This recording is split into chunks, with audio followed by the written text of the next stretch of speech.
রুমিন ফারহানা আওয়ামী লীগের কিভাবে সুবিধাভোগী? আমি 15 বছরে বলতে চাই, 15 বছরে একটা সুবিধা বলবেন আপনি? যারা ইলেকশন আমার কথার সময় আপনার কথার সময় একটা কথা বলি নাই। আপনি প্রশ্ন করেছেন, আমি একটা কথা বলি নাই। আপনার সময় কথা বলবেন। আমার গলা থামাতে পারবেন না।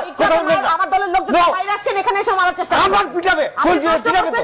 আমার পিটাবে, কলজুরে পিটাবে, আমার পিটাবে, এগুলাই করবেন আপনারা। কলজুরে পিটাবে, প্রয়োজনে পিটাবে। আপনার দলের হামিদ সাহেব বলেন মাইরে ঠ্যাং ভেঙে দিয়ে ওনার নামে বিচার দিতে। আপনি এখন এখানে বসে টক করে বসে তখন আমার পিটাবে। কেন পিটাবে? কলজুরে পিটাবে। কে অধিকার দিয়েছে? এই দেখুন, অসভ্য অসভ্য আপনারা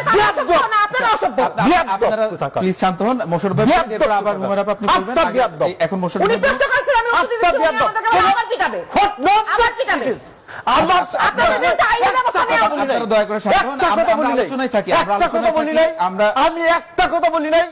আমার কথার উপরে আপনি যদি কথা বলতে পারেন, আমরা আলোচনায় থাকি। If you protect the position, যে আমি কথা বলবো, কথা বলতে দেন।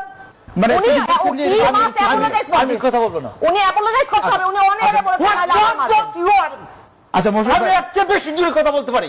আপনি বলেছেন মারবেন, আপনি জোরে কথা বলেন, আপনি বলেছেন আপনি অন্য ভাষায় কথা বলার জন্য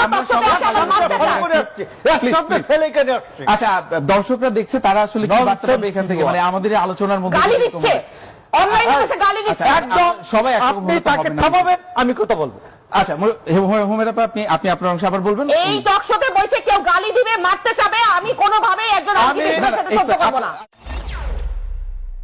ক্লাস 9-এ পড়ি 77 সালে। তো আমরা বেশ কিছু ভোট, অনেক ভোট হা বাক্সে দিলাম। আর ওই স্যাররা তো প্রিজাইডিং তো আমাদের স্যার আর কি, তো স্যাররা বললেন আমাদের একটু হেল্প করো। তা আমরা কিছু গণভোট, ভোটে আমরা হা বাক্সে ফেললাম অনেক ভোট, আর 25-30টা বা 50টা এরকম না বাক্স ফেললাম। মানে অন্তত 5-10%, 5% যেন পায় এইরকম। তো নেকাব মুসলমানদের ড্রেস না, নেকাব মুসলমানদের ড্রেস না। ইহুদি নারীরা যখন যখন অন্য ব্যবসাবৃত্তি করতো অথবা অন্য কোন নিষিদ্ধ কার্যক্রম করতো, তখন নেকাব পড়তো। আর উনি যেটা পড়ছেন এটা নাম হলো হিজাব। হিজাব হইল মুসলমানের ড্রেস, বাট নেকাব মুসলমানের ড্রেসই না। কেউ বলবেন না যদি ইয়ে হয়, মব হয়। আমি বললাম, অন্যরা বলা শুরু করেন।